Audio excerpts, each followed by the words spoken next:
কুয়াশা ঢেকে নিল প্রকৃতি। Tiako botama muna polai jano mon mama polayo. हो गया बहुत अच्छा। Thank you. আজ 2:30 নাগাদ ফাইনালি পৌঁছালাম সান্দাকফু। হোটেলের রুমে একটু রেস্ট নিয়ে বিকেল 5টা নাগাদ নেমে আসলাম হোটেলের বাইরেটা দেখবার জন্য। বাইরে এসে দেখছি ঠান্ডা ঝড়ের হাওয়া চলছে রীতিমতো, আর এতটাই হাওয়াটার বেগ যে মনে হচ্ছে প্রায় একটা ছোটোখাটো ঝড়ই চলছে, আর সঙ্গে কুয়াশা ভেসে চলেছে। দেখো বন্ধুরা, সামনে একটা গ্রাম রয়েছে যেটা এখন সম্পূর্ণ কুয়াশায় ঢাকা, তাই তোমাদের দেখাতে পাচ্ছি না। কয়েক সেকেন্ডের মধ্যেই এই জায়গাটা পরিষ্কার।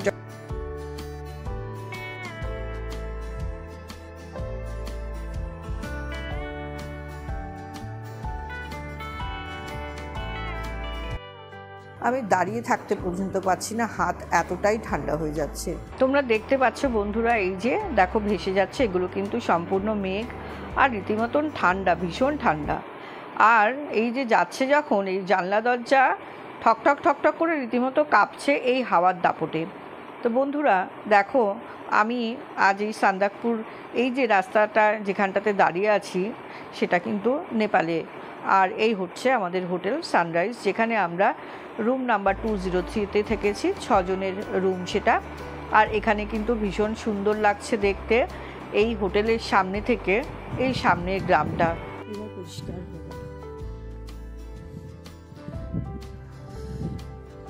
কাল যদি সকালবেলা ভালো থাকে আমাদের কপাল, তাহলে পাবো দেখতে সানরাইজ। ওই একটা ভিউ পয়েন্ট রয়েছে ওইখানে। এবারে পরিষ্কার হয়ে গেছে গ্রামটা এবার তোমাদেরকে দেখাই। এই যে গ্রামটা দেখো, মধ্যেখানে দেখতে পাচ্ছ এখানে একটা কাটা তারের বেড়া রয়েছে, ওই পাশটা ভারতের মধ্যে, আর এখানটাতে একটা ভিউ পয়েন্ট রয়েছে। আগামীকাল ইচ্ছা আছে ওই ভিউ পয়েন্টটাতে যাব এবং ওখান থেকে দেখার চেষ্টা করব ঠিক সামনেই যে আকাশটা, এখান থেকেই আমাদের সম্পূর্ণ হিমালয়ান রেঞ্জটা দেখতে পাওয়ার কথা। হয়ে গেল, আর কে বেরোবে? একটা কফি বলবে? হোটেল সানরাইজের এই ডাইনিং রুমটা কিন্তু খুব সুন্দর। দেখো বড় বড় কাচের জানালা দিয়ে পুরো ডাইনিং রুমটা ঘেরা রয়েছে, তাই ভিতর থেকে বাইরের সিনটা খুব সুন্দর উপভোগ করা যায়। এমনকি এখান থেকে বসে দৃশ্যমান পাওয়া যায় কাঞ্চনজঙ্ঘাও। তো বন্ধুরা, আমরা কিন্তু এখানে বসে বেশ এনজয় করেছি। এখানে সন্ধ্যার পরে গান চালায় এবং ছোট্ট একটা বারও রয়েছে, চা কফির ব্যবস্থা তো রয়েছে। আমি কিতনা বাজ রা টাইম? 5:10। সানরাইজের নাম্বার বুকিং হতা হ্যায়। বন্ধুরা, এখানে তোমাদেরকে হোটেল সানরাইজের ফোন নাম্বারটা শেয়ার করলাম, তোমরা হোয়াটসঅ্যাপ করেই বুকিং করবে। আমরাও সেই রকমভাবেই করেছি, হোয়াটসঅ্যাপেই অ্যাকাউন্ট নাম্বার ওরা পাঠিয়ে দিয়েছিল এবং ডেট অনুযায়ী বুকিং করে আমাদেরকে কনফার্ম করেছিল। 6 বেড 7 বেডের ডরমেটারি টাইপের যে রুম সেরকমও আছে, ডাবল বেডও আছে। তোমরা ট্যারিফ জেনে সেরকমভাবে বুক করে নিও। এখানে নানান রকম খাবারও পাওয়া যাচ্ছে, সেই মেনু চার্টটাও আমি তোমাদেরকে শেয়ার করলাম। তো এখানটাতে তোমরা মোমো, থুপকা এসব তো পাবেই, তার সঙ্গে চাইনিজ খাবার পাবে, চিকেন পকোড়া, ফ্রেঞ্চ ফ্রাই, নানান রকম খাবার পাবে। হোটেল সানরাইজ 2 রকম বুকিং করে, লজিং, ফুডিং, সেটাও প্যাকেজ করে ওরা। তো তোমরা চাইলে সেরকমভাবেও করতে পারো, প্যাকেজ হিসেবেও তোমরা থাকতে পারো। আমরা প্যাকেজ সিস্টেমে যাইনি, আমরা অনলি রুমটা বুক করেছি এবং আগামী দিন সকালে আমরা ব্রেকফাস্ট নিয়েছি আলাদা এবং ডিনারও আলাদা করে নিয়েছি। কফি নিয়েছি, বাইরে যা ঠান্ডা চলছে, আর আমি এই গ্লাভসটা খুললাম, কিন্তু হাত আমার জমে গেছে পুরো। একটা কফি নিলাম গরম গরম। এই একটা কফির দাম কত নিল? 60 টাকা। 60 টাকা এই কফি।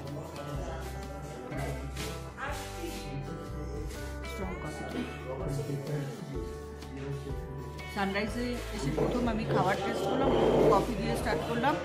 কফি টেস্ট খুব ভালো।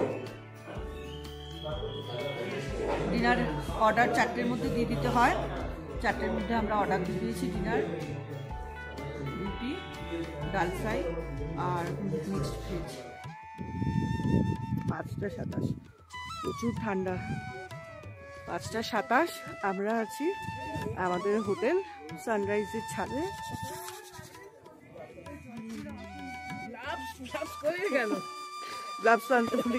এই ভোর 5:30টার সময় সানরাইজ হোটেলের ছাদে উঠে রীতিমতো হাড়হিম করা ঠান্ডা ভুক্ত হয়েছে বন্ধুরা।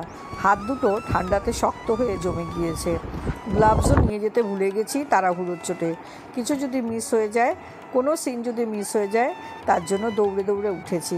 তো যাই হোক বন্ধুরা, দেখো এখন সকালবেলায় মেঘগুলো যেভাবে ভেসে বেড়াচ্ছে দেখে মনে হচ্ছিল এখানে কেউ তুলো দিয়ে সাজিয়ে রেখেছে। আর এই মেঘগুলো ভেসে যাওয়া দেখতে দেখতেই মনটা ভরে গেল এবং চতুর্দিকে আকাশে শুধু রঙের খেলা চলছিল। একদম ভোর 5:15-তে অ্যালার্ম দিয়ে রেখেছিলাম। ঝটপট রেডি হয়ে আমাদের যে হোটেল সানরাইজ তার ছাদে চলে আসলাম। এসে যে দৃশ্য দেখলাম বা অনুভব করলাম সেটা হয়তো ভাষায় বুঝিয়ে বলতে পারবো না। আর ক্যামেরাতেও সেই ছবি আসেনি। তো সেটা আমরা যারা চোখের সামনে দেখেছি আমরা সেটা ফিল করেছি। কিছুটা হলে পরেও ক্যামেরাবন্দি করতে পেরেছি, সেটুখানি আমি তোমাদের সঙ্গে শেয়ার করলাম বন্ধুরা।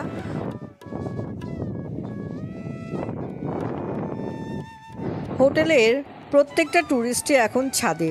এই ঠান্ডাতে রীতিমতো হাড়হিম করা ঠান্ডাতে কাঁপছে আর যে যার মতো মোবাইলে বা ক্যামেরাতে এই দৃশ্য শুধু ক্যাপচার করার চেষ্টা করছে। তো আমিও তাদের মধ্যে একজন লেগে পড়েছি। কিন্তু আমার তো বারবার করে নজর যাচ্ছিল শুধু এইগুলো দেখবার জন্য। এত দূর থেকে এসেছি কষ্ট করে, সত্যিই সেই কষ্টটা সার্থক হয়েছে। আর আমি লাকিও বলবো যে প্রথমবারে গিয়ে আমি সান্দাকফুতে এইরকম দৃশ্যর সাক্ষী হতে পেরেছি।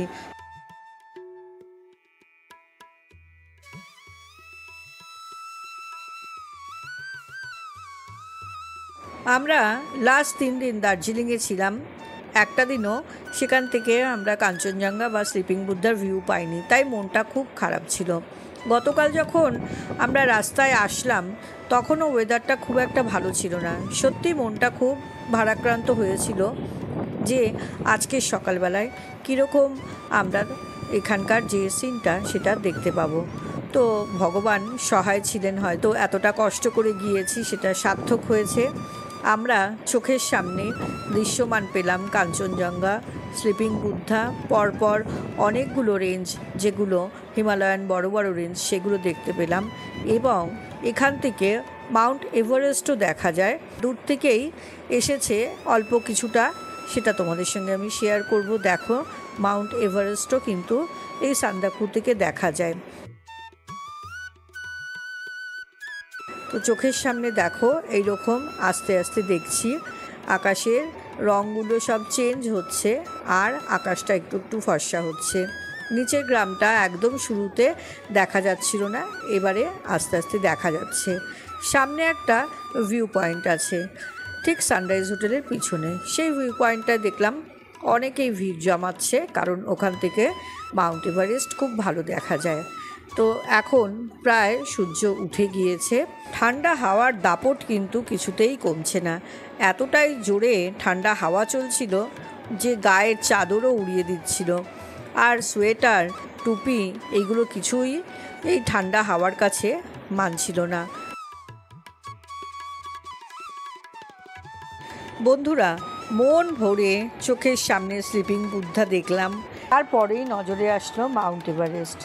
তো দূর থেকে এই হোটেলের দেখো একটা কর্নার থেকে দেখা যাচ্ছিল, যদিও বা অনেকটা দূরে, তাই খুব স্পষ্ট না আসলেও খালি চোখে বেশ ভালোই দেখা গেছে। তো বন্ধুরা দেখো এই সেই মাউন্ট এভারেস্ট আর মাকালু সম্পূর্ণ রেঞ্জটাই দেখা যাচ্ছে। এক সেকেন্ডের জন্য মনে হচ্ছিল এটা একটা স্বপ্ন। চোখের সামনে এভারেস্ট, ভাবা যায় এই রকম একটা স্বপ্ন যদি রোজ রোজ দেখতে পারতাম কি না আনন্দ হতো তাহলে। তো বন্ধুরা, সকাল সকাল আমরা যারা এই সানরাইজ হোটেলের ছাদে এভারেস্টকে দেখেছি তারা কিন্তু আমরা সত্যি এই রকম আনন্দে লাফিয়ে উঠেছি।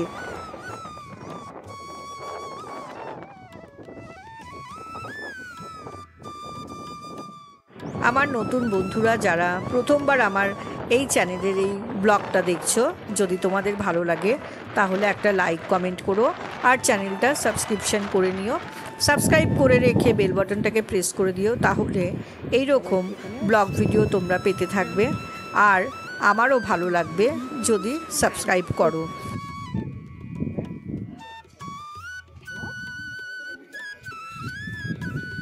বেলা বেড়ে গিয়েছে এবং আকাশ সম্পূর্ণ পরিষ্কার হয়ে গেছে, সূর্য উঠে গিয়েছে, কিন্তু ঠান্ডার দাপট কমছে না, তাই এখানে দাঁড়ানো সম্ভব হচ্ছে না। এবারে নিচে যেতে হবে, নিচে গিয়ে আমরা এবারে ব্রেকফাস্ট করব। ও এখানে একটা ভিউ পয়েন্ট আছে, এইখানে সবাই উঠছে।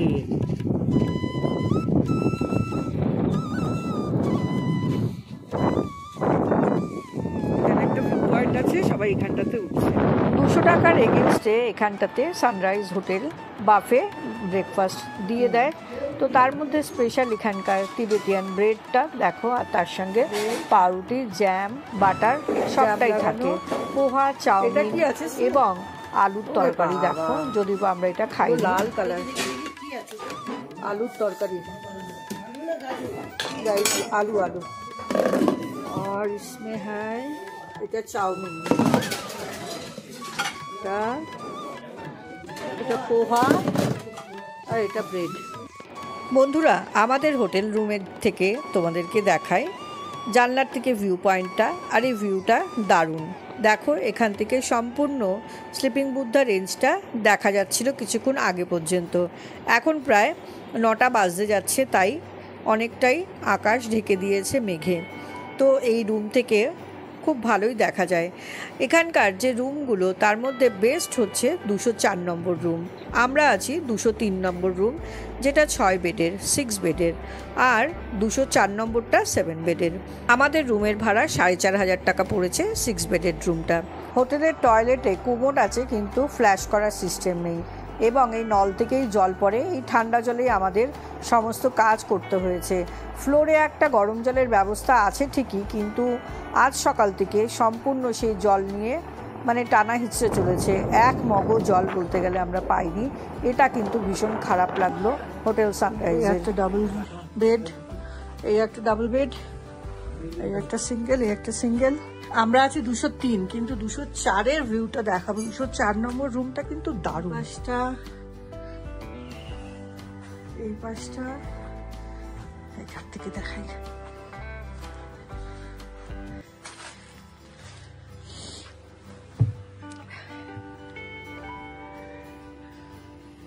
হচ্ছে তো, এটা মাউন্ট এভারেস্ট এখন ঢেকে গেছে। সব গাড়িগুলো রেডি, আমরা এখন যাব লেপচা জগৎ। আস্তে আস্তে উঠছে মেঘগুলো।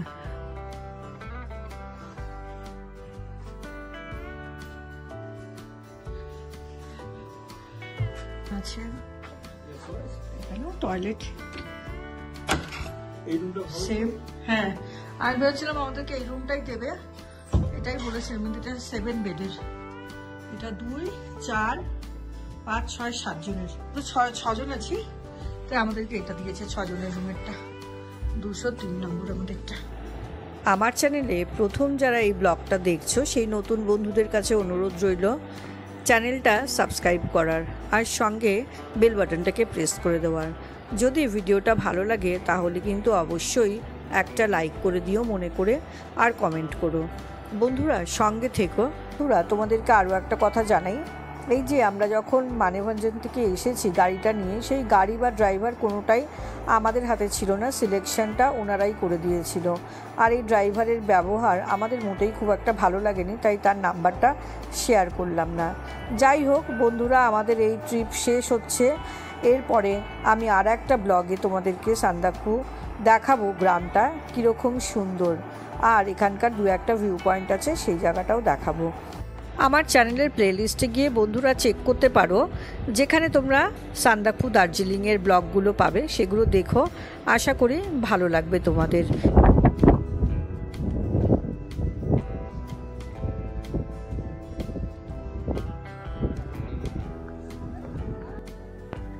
এইটা কি গান?